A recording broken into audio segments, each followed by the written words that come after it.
Hello mga people, good morning po sa lahat. Kumusta kayo dyan? Good. Ano tayo? Mag-inom ako ng tea na herbal. Very good.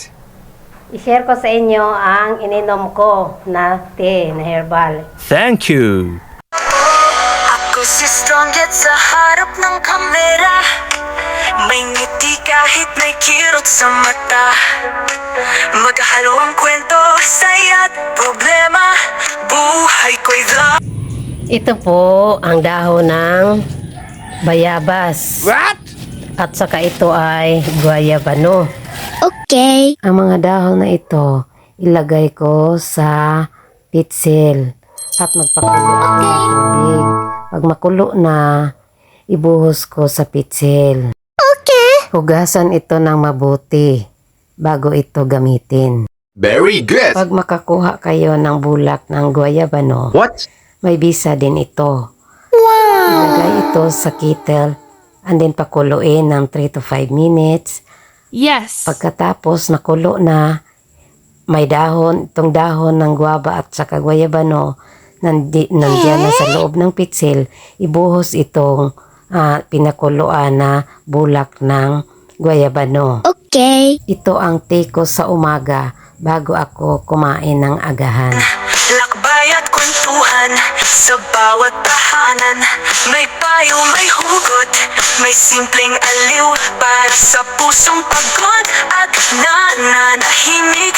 Sa comments ninyo, ako'y lumalakas. Sa bawat kaya mo yan, may bagong bukas. Hindi man Ito naman ang herbal na kahoy na ang tawag nito ay dugusay. Uminom din ako ito before ako mag-menstruation at uminom nito bago kumain. Isa din itong tea para sa akin. Mabili ito sa pharmacy. Meanwhile, Ito ako sa mga chicken nuggets ko. Wow. 6 na lang sila. Namamatay ang isa. Yung my color black. Ito na lang silang 6. Hindi pa nangangitlog. Hindi pa naglay ng itlog. Malaki na sila. nice. sa bawat like at share ng mundo. Parang yakap mo na rin ito. Financial strong yet, luhay di ikakahiya.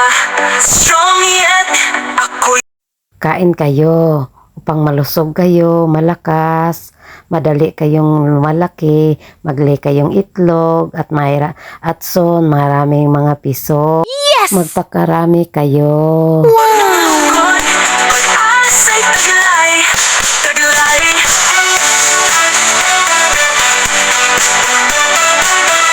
Thanks for watching. Take care. God bless us all. Bye-bye. Goodbye. Say